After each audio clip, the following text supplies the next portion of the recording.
Thank you for your introduction. Thank you that you are here. Translating Asian trends to European markets.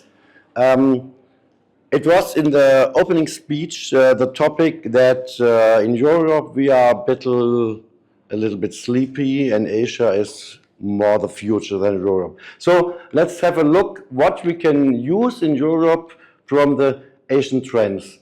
About me, I don't want to read all of that because that's the past. Let's talk about the future.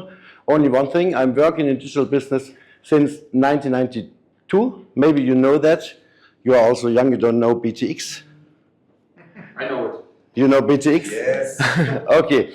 And yeah, I'm primarily advised and mentor medium-sized owner-managed businesses with revenues up to 100 million. The most are family-owned. Oops, that was too fast. I have for you 6 things we have to talk about. I don't read it all, we go through it each after each. And probably the most I tell you, you have heard, you know that. It's not brand new for you. What in Asia is happening, we all know that in Germany or in Europe, but we say, okay, we do it later, we have the daily business, and it's mindset matters. And that's, I want that you go out of this room and say, okay, I know that, but I want to do it now. And we're talking about e-commerce. And Asian companies are dominating, and many e-commerce dealers in Germany haven't noticed. I've done a survey in my e-commerce magazine in January, 378 entrepreneurs revealed, and only 28 see Chinese dealers as a threat. And if you're talking in Germany about Temu, they are shouting, crying. But that's a difference. We see Temu as a threat, but if we ask, it's the opposite. So I think it's like a bullet. You are dead and don't hear the shot. So in Germany, a lot of dealers don't know that they are in a really dangerous position. Yeah. The Asian players like Temu, Shein, AliExpress and TikTok Shop, they have long infiltrated our business. They sell directly to our customers. They are faster and they are data-driven. Maybe a lot of, you think a lot of German e-commerce dealers are data-driven also. No, they talk only about it. And then I see the Excel sheets and the paperwork. That's not data-driven. Yeah. The first learning, the rules have changed. Traditional success factors like in Germany, strong brands, efficient logistics, or loyal customers, they are not longer enough. Asian retailers play by new rules. They are faster, more data-driven, we talked about that, and leverage platforms are still underestimated here. The conclusion, it's not longer enough to just offer a good product or list it on marketplaces. If you want to move forward, you must take action. The competition is global, and a lot of dealers haven't understood that yet. In the past, the competition was regional or in Europe, and today we have a lot of competitors from Asia. They are selling directly to the customers with better margins, and there are more flexibility. Temu floods the market with massive marketing and price dumping. Shein launches hundreds of new fashion items daily based on real-time data. We talk about the important thing of real-time data in a few minutes. Yeah, and TikTok Shop is revolutionizing online shopping through the commerce. Not in Germany yet, but I think in a few months we have that in Germany also. We have that in Spain now, and it's growing rapidly.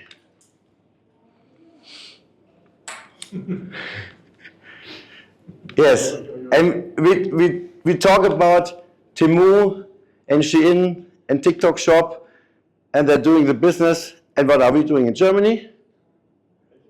We talk about the EU Produktsicherheitsverordnung. Okay, it's important to have that, but that costs us time and time and time. E-commerce dealers, they have workloads over and over with this bureaucracy. We can't change that, but a lot of dealers say politicians can regulate Temu. I think that's not true. We can't regulate Temu. Maybe we can do something with the tax, but the direction, the future, we can't stop the Asian dealers in Germany or in Europe. So the Asian retailers are faster and more efficient, while we get stuck in bureaucracy. And okay, if politics helps, super great, but I don't believe in that. Temu comes with low prices, and we can't win the price war against Asian dealers, Asian companies. And now a lot of people say, okay, Temu is not our market share, we are in a higher price, we have better products, but the strategy of Temu is we catch the customer with the low prices, we get the addresses, we get the data of the customer, and then we grow with better products, we are dealing with better and higher quality. So if you feel safe, okay, I don't sell items for 5 or 10 euros, and you feel safe because you say, oh, the Asian dealers, they are not my competitors. I think it's getting worse for you every month.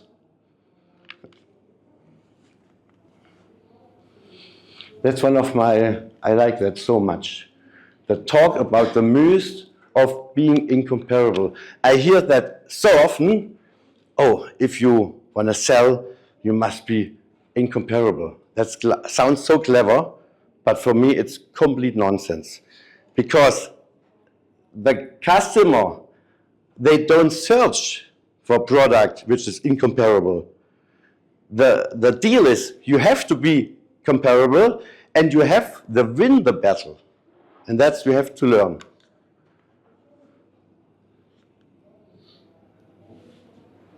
Yeah, I told that we can't win the price war because the competition is global 2.0. And we are not only competing with German or English or Spanish dealers, we have our competitors are from all over the world. And it's not only enough to have a strong brand or a strong in a European market.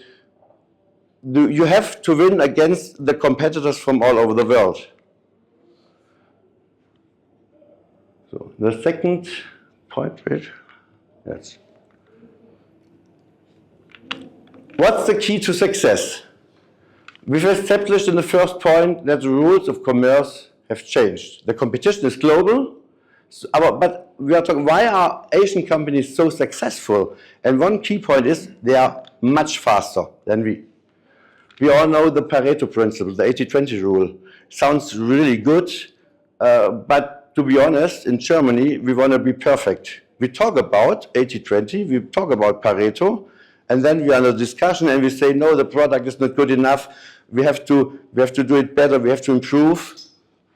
And so we are sleeping, and the Asian dealers are laughing about us because they say, we do 80-20, we do 70-30. We are much faster. Speed beats perfection.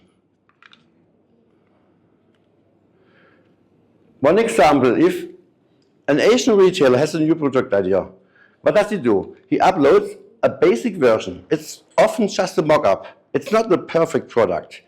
He makes a listing, maybe in Amazon or in a Shopee. Oh, sorry.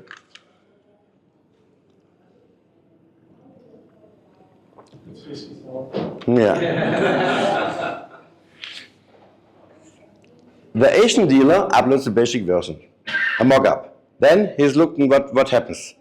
He gets the clicks, he analyzes the clicks, and he goes only in production if he sees, oh, I have enough volume to produce with a benefit. And a German retailer has also a product idea. And he commissions a study, he develops a logo, he's hiring a building agency and building a website, and 6 months later, he is still not on the market. The Asian dealer is on the market and has analyzed the data. That's from Gartner.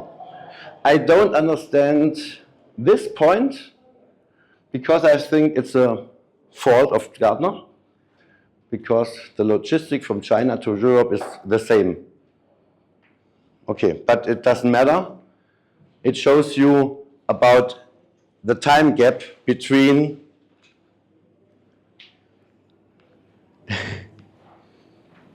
it's not 3. It's not your fault. That's the gap between time to market from Asia and Europe. And the winner of the game is in the first step not the perfectionist, is the one who sells first. Of course, to sell our products long time, and we want to have happy customers, we need a perfect product. But it's about the thing how fast we go in the market and can look how can we improve our products. And that's where the Asian dealers are much more faster. Because they are so clever with real-time data.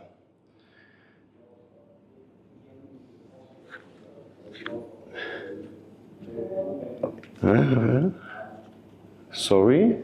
Yes. In Germany, we rely on long marketing studies on gut feeling. In Asia, the market decides in real time. You have the market studies are also data, but we have given products to the studies, and they told us the black T-shirt is the better one after our studies, and in the market, 1 year later, the red shirt was the better selling product. And if you have the real-time data from the internet, from the e-commerce shop, from your platform like Amazon, that's not only a laboratory data, it's the real-time data. And for example, a Chinese retailer launches 10 product variations with small differences, like color or the design or the way to click. And within days, platforms show him the clicks of the customer, of the potential customers. And he can produce only the best selling. And in Germany, we talk about month for the best version. We commission market research. And often, as I told you, if you go in the market research, it flops in the market because it's not real-time data. It's like you go to the election and you say, I vote for this party, and you go in your cabin and then you decide, I vote the other party. That's why please work much more with live data. Which products get the most organic clicks? Which title, images, or color converts best? Which social media campaigns actually bring in customers? And that's the point. Whoever analyzes faster can optimize faster and will be successful faster. And you have a market, maybe you have a volume of 1 million customers for this product. If you are faster, you win the race. And if you wait, there's no market share for you. Yeah, and in Germany, failure is stigmatized. We talk about that since decades, that we should have a culture like the US. And we say all the time, if you fail, it's not a problem. But in the reality, it sounds so nice, but in the reality, if you fail, you are stigmatized. In Asia, to lose your face is also a big problem. You are also stigmatized. But our competitors, they live in fast-growing cities like Singapore or here in Saigon, and they have a different view. If you lose, if you fail, you are not stigmatized. It's a data point of your way to the next success, like in the US.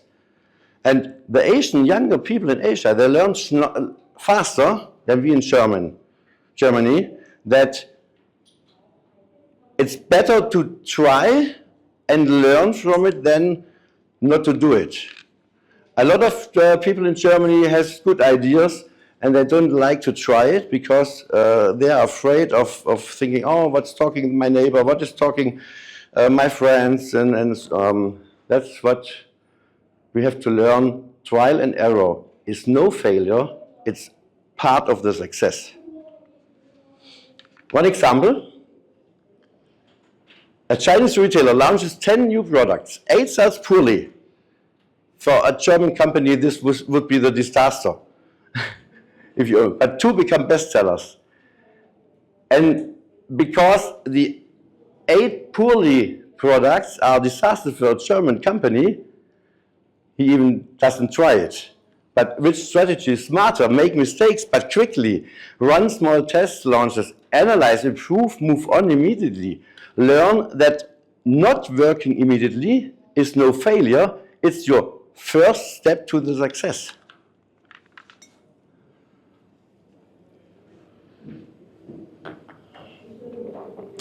Okay, we talked about speed beats perfection. Live data is more valuable than theoretical models, and testing is no failure, it's part of success. But the biggest risk is if you do nothing, if you stand still, if you only think about it, if you don't come into the action. Asian entrepreneurs are not afraid of risk. Many German entrepreneurs are.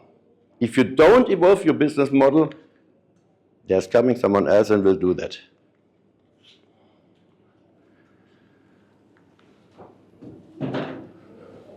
Yeah, nothing to do is the biggest risk.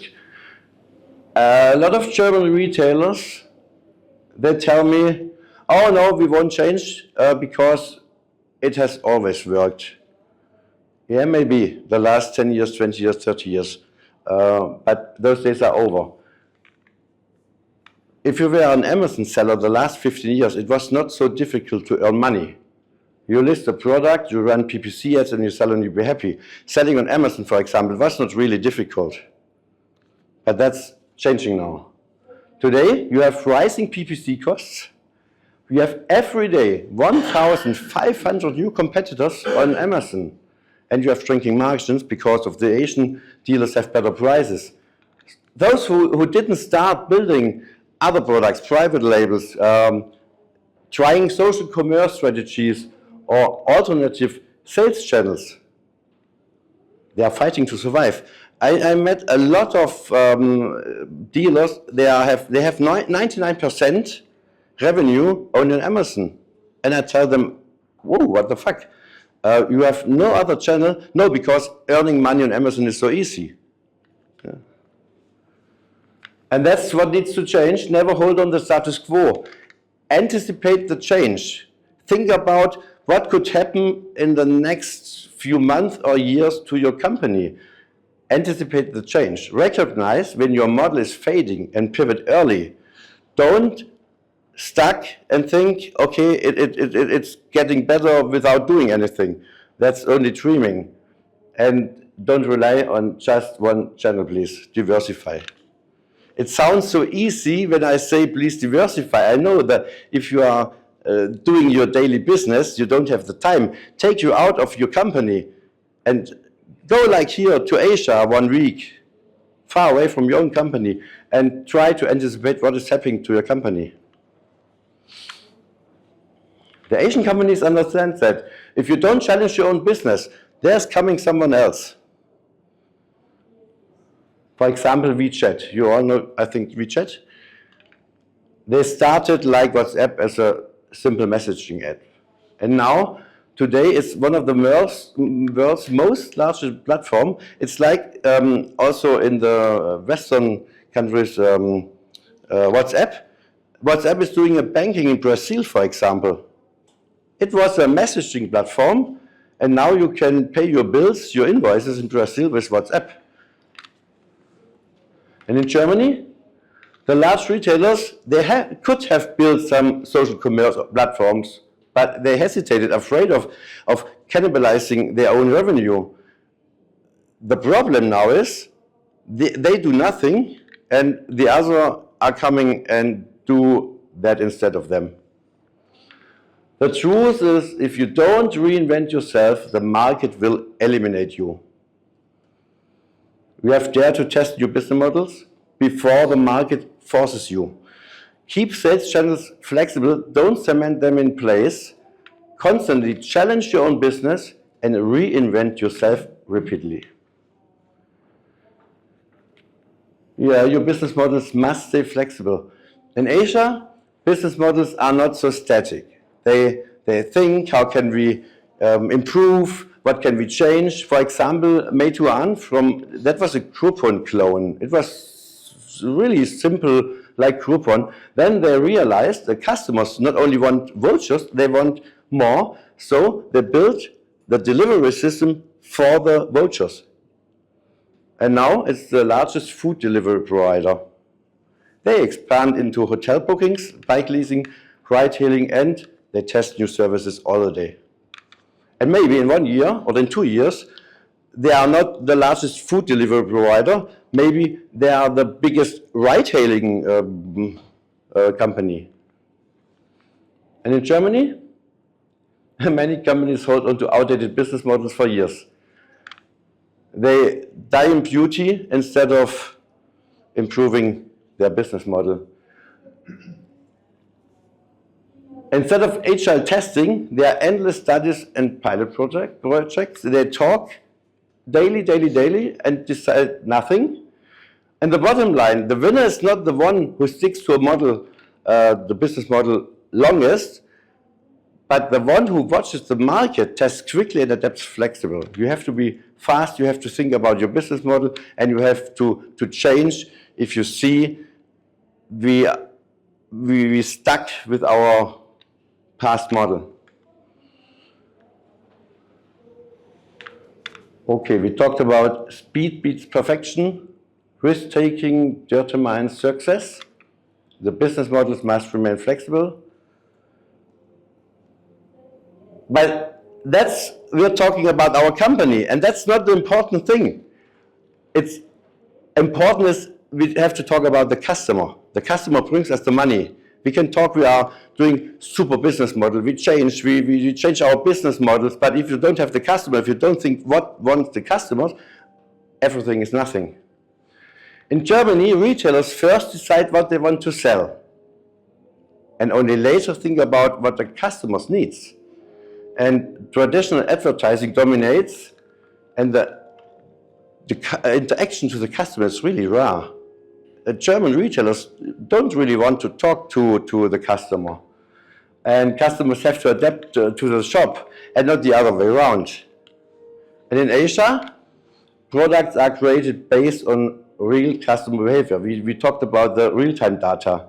And social commerce is a standard, not just a marketing gimmick. In Germany, if you talk to e-commerce dealers, they say, yeah, we're trying a little bit Instagram, and maybe we are looking for a TikTok shop.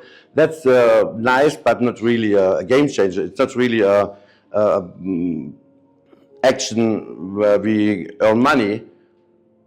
Yeah, but that's changing. And in Asia, you see it's they are only sell with social commerce. So please don't see social commerce as a marketing gimmick.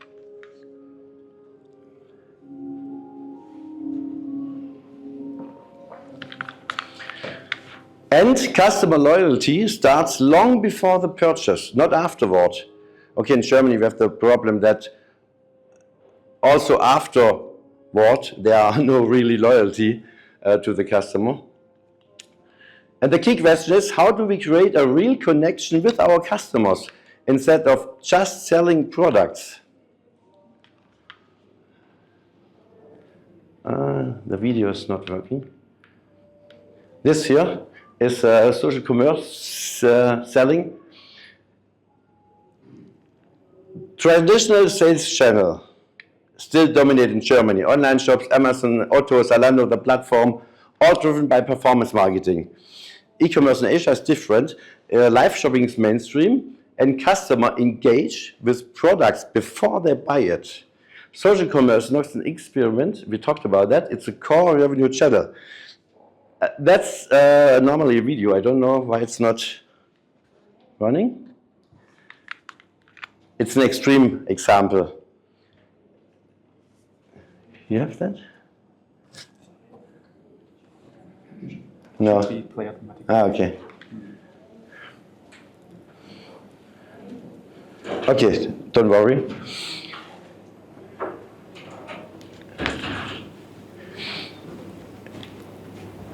She's showing the products in the camera. Zack, zack, zack. She has a team about 25 persons behind the camera. They only write the how to say, the bills and the addresses for to send the packages. She's selling nearly $20 million in a week with lipsticks and creams and shampoo. For example, Douyin, we chat in Shein. Shein sells via live stream where customers can ask questions in real time. It's like in Germany, our shopping TV in a perfect way. Douyin and WeChat enables purchase directly within the stream without leaving the app. Seamless. You don't have to leave the app. You can click on the product. You can say, I want to buy this product. You can make the checkout with your address, with the payment. It's seamless. It's on the app. You have nothing what can disturb you on your customer journey. Use social commerce as a direct sales channel. While Asian retailers make billions with interactive sales, many German retailers are ignoring these opportunities. And the solution: stop seeing social commerce as an add-on, start treating as a strategic sales channel.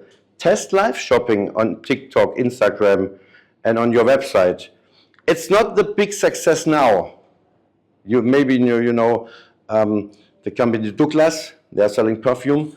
They tested live shopping, and after 1 year, they told, "Oh no, it was not successful." But they stopped too early. I think they have to try it again.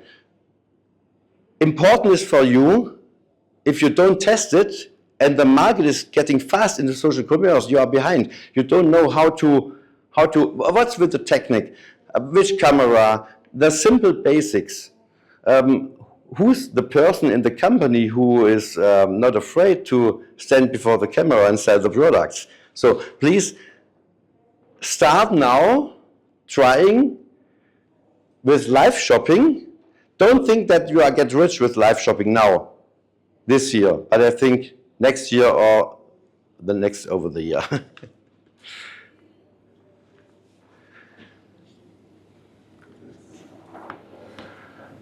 Because I believe that that's the future, the social commerce. The customers expect more. They want to talk about the product. They want to have interaction. It's like in Asia. Also the gamification reward systems for engagement, community engagement. I think if you want to sell in Germany or in Europe in the future, you have much more to talk with your customers.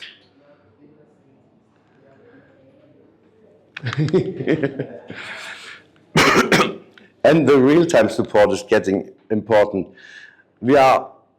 If I have a question, if I buy something and I ask the shop and I get an email, oh, we have a lot of emails now, we're gonna answer in the next 14 days, I say, oh, I don't like a shop anymore. Since COVID. Yes. If you're selling in social commerce, you have the team and you are discussing in the process. You are just discussing a few seconds before the checkout.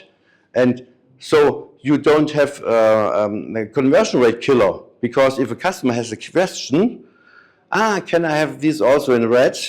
Because I can't see it, and the support says, of course, we have it in red, you have the sale.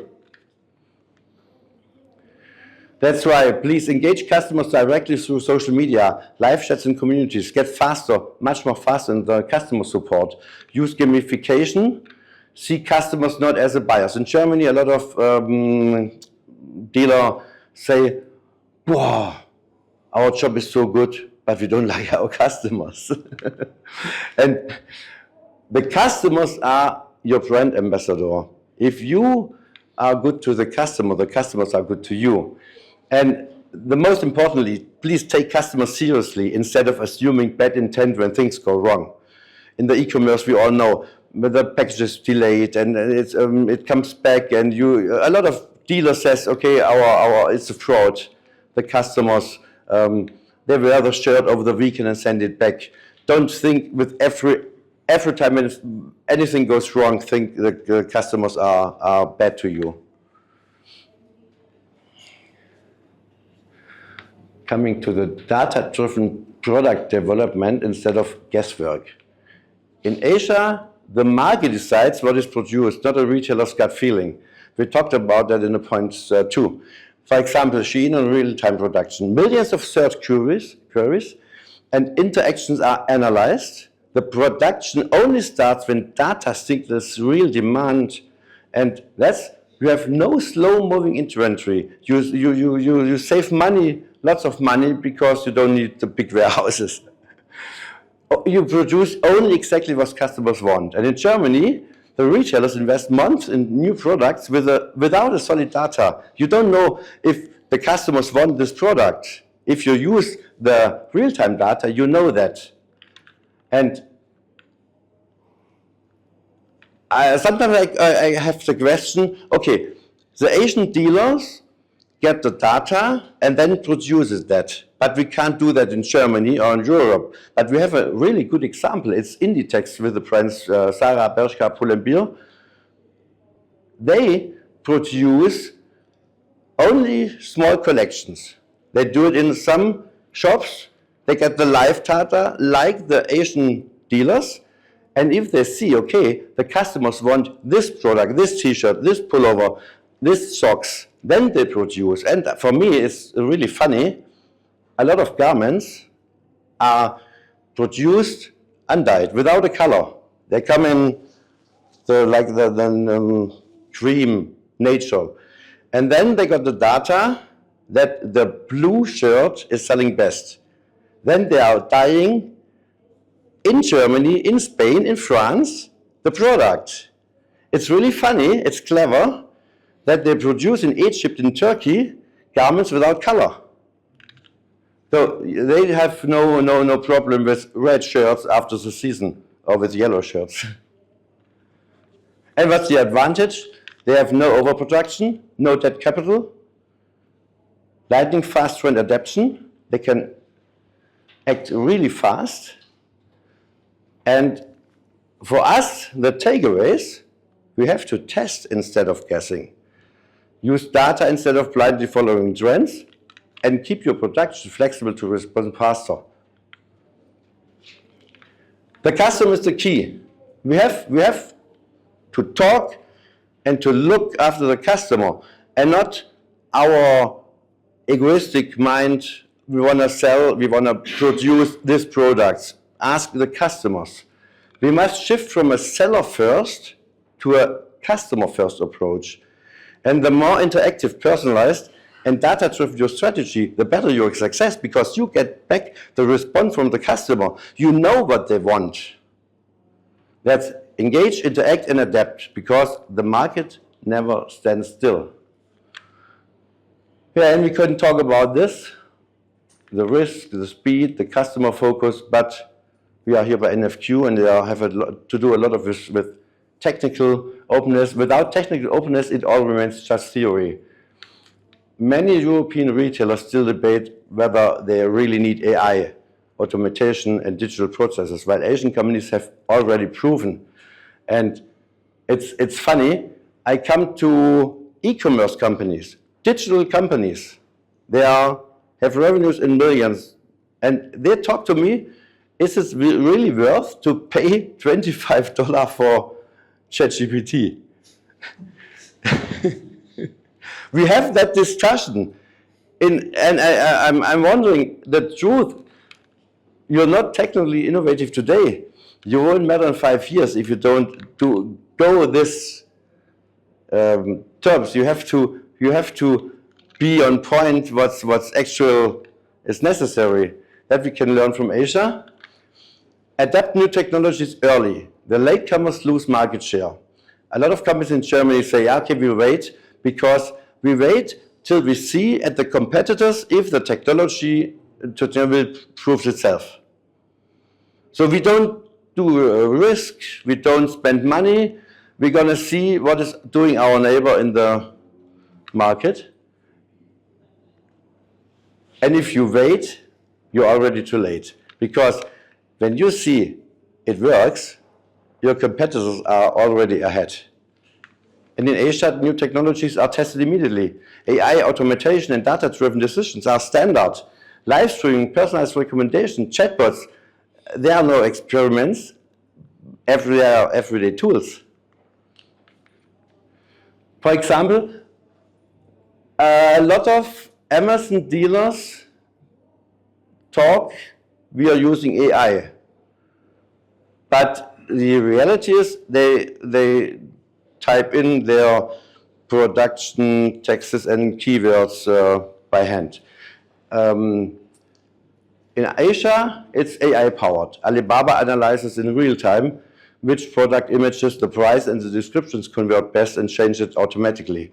In Germany, you do your paperwork and you have your Excel sheets and you look which description is selling best, and you can't handle this massive data. Don't you think Amazon and Zalando and the big players are doing this too? Yes, it's. You need a lot of data to automate. Yeah. Also, if you're too small, you cannot automate that. Yes, you can do that automatically, but every Amazon dealer knows that Amazon, the algorithms of Amazon is the most stupid algorithms you can see. It's every time if you sell on Amazon as a dealer, it's better to improve your keywords or description on your own. Yeah. You can use since a few months by Amazon, you can use AI. But then you are selling red shirts, and the AI in the description you have yellow, you have blue shirts. I don't trust the Amazon AI now. Maybe it's getting better in the future.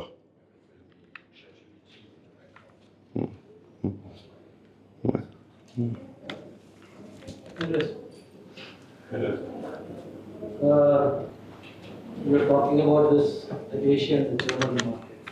It's more or less what I see is the China and German market. What I see is more or less the China and German market. Yes? Okay, it's not Asia.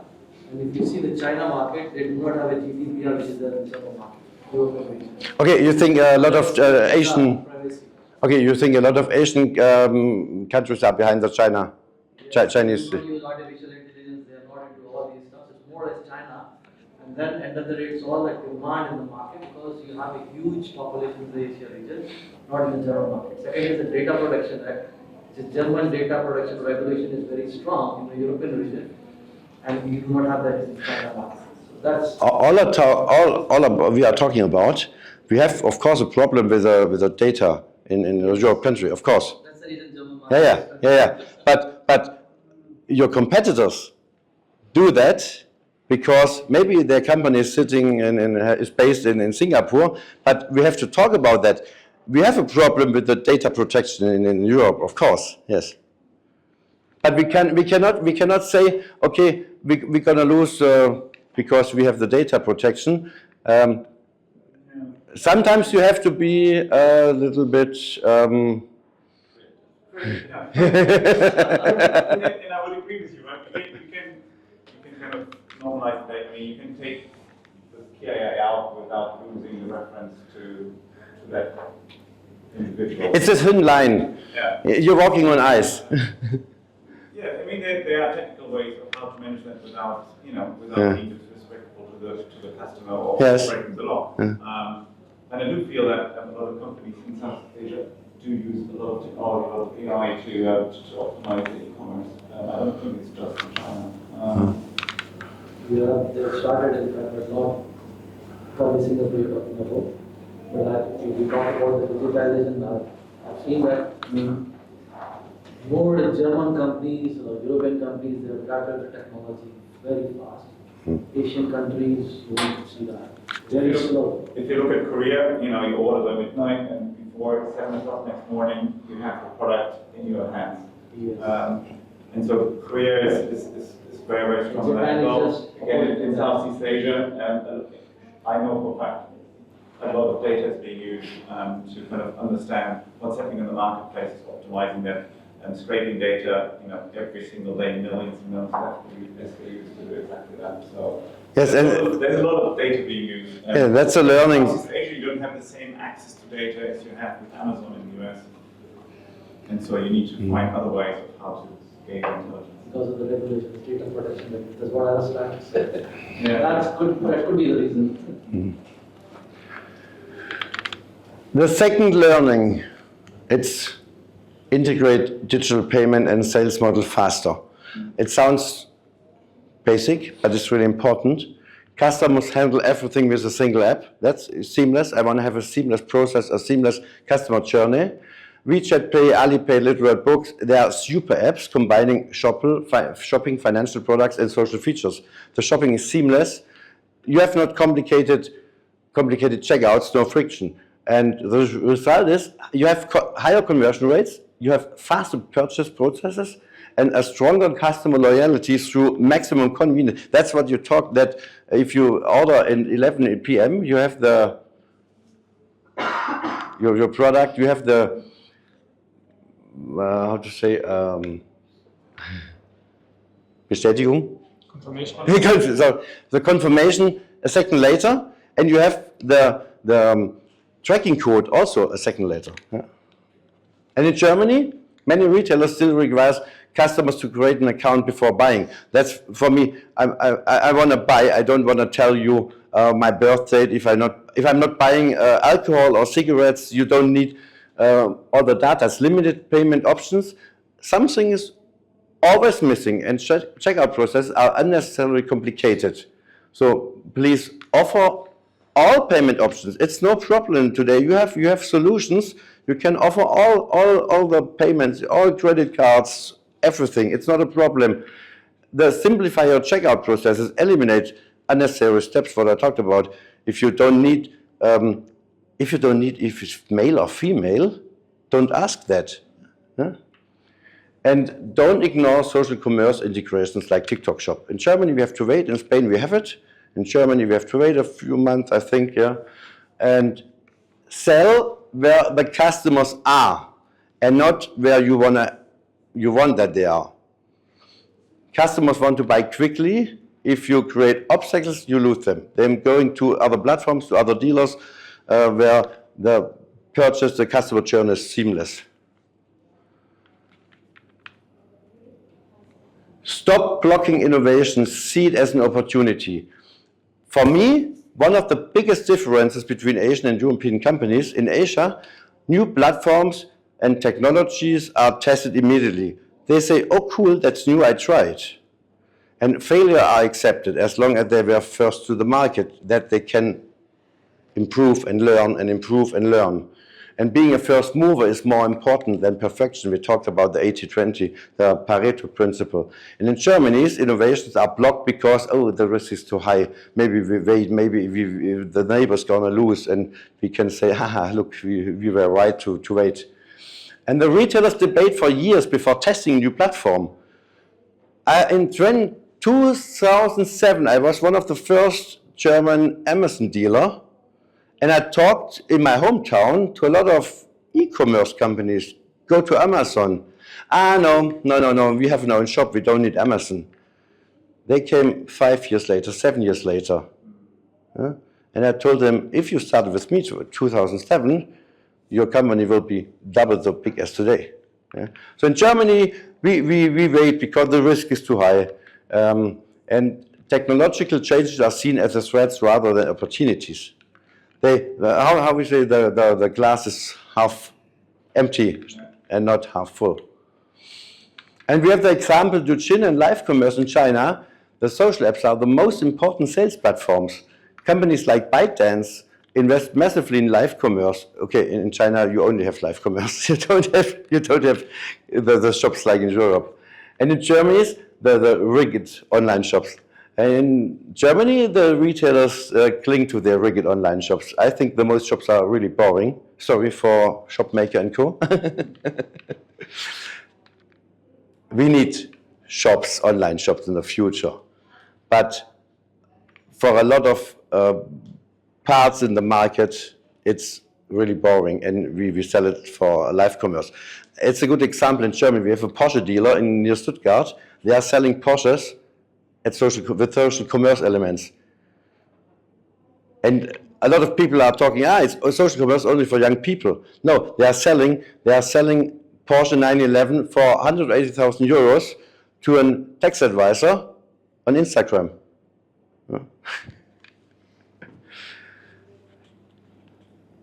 Yeah, and if you don't act now, if you ignore that, others will overtake you. Because there are the younger companies coming, younger people, they don't talk about we have to wait and we have to talk about is it too early to use a new platform.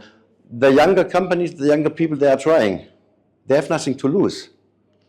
And that are our competitors. That's why the solution, don't demonize new technologies, actively test them. Maybe the test is going wrong, but then you know that was not the right way.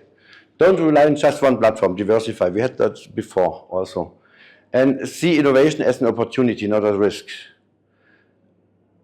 Do you want to freeze in fear or take control and shape the future yourself? That's the point. If you don't want to sit in your office and wait till the younger competitors are overtaking you, you have to take the control and do it on yourself. Act now or be left behind. And the most successful companies think globally from day one. That's why we look now.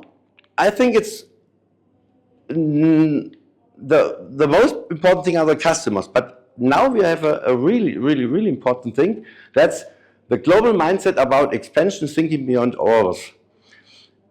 One of the biggest mistakes many European retailers do, they only think within Europe. In Asia, it's different. Retailers think globally from day one.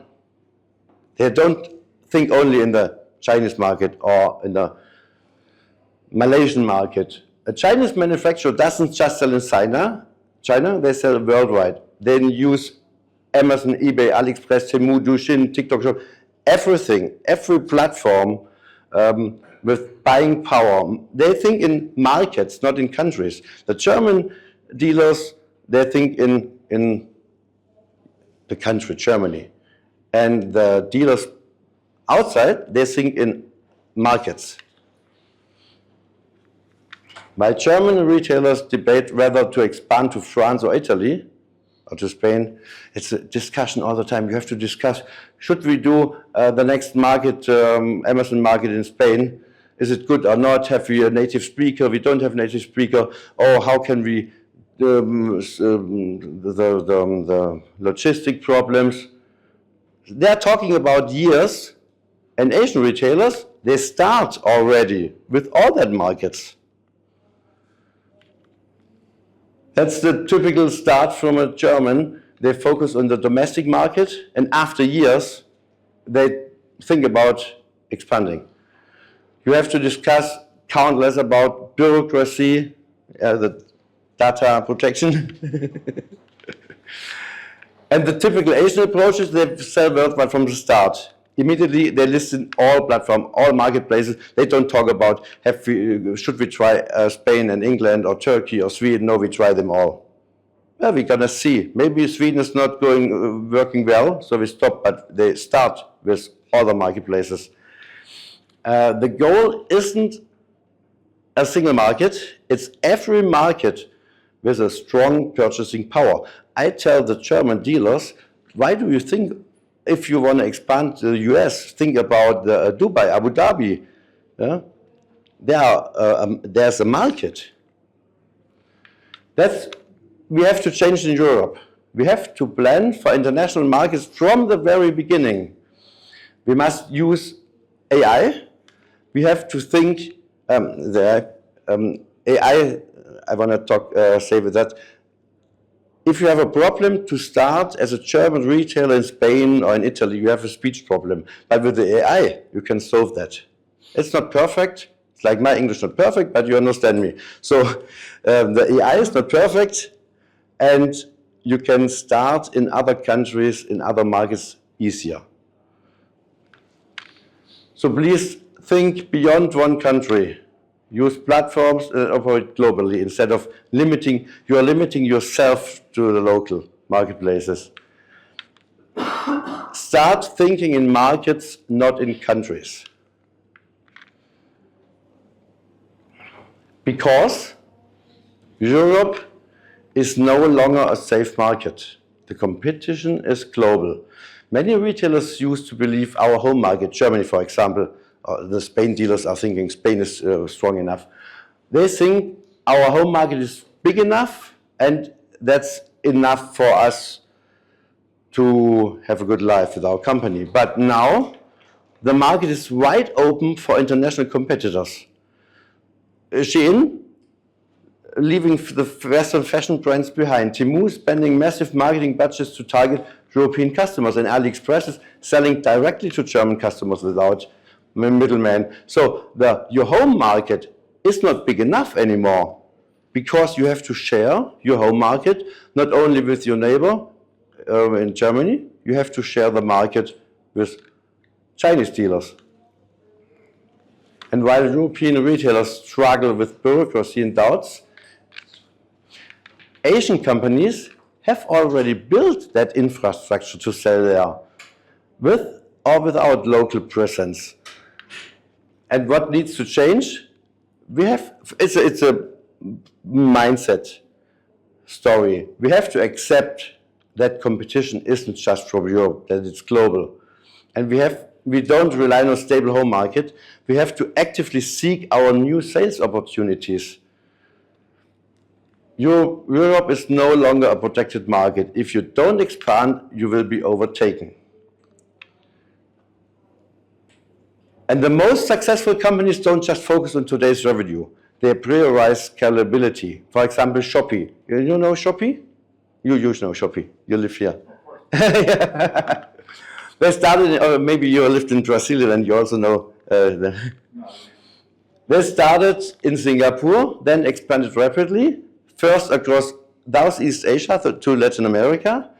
And they used localized payment methods and regional market strategies and developed smart logistics solutions to efficiently enter new markets. They thought from the start global. And in Europe, the retailers hesitate to expand because they want everything to be perfect first. We talk the third or fourth time about the 80-20 problem. We want to be perfect. They underestimate how quickly Asian companies take over the market.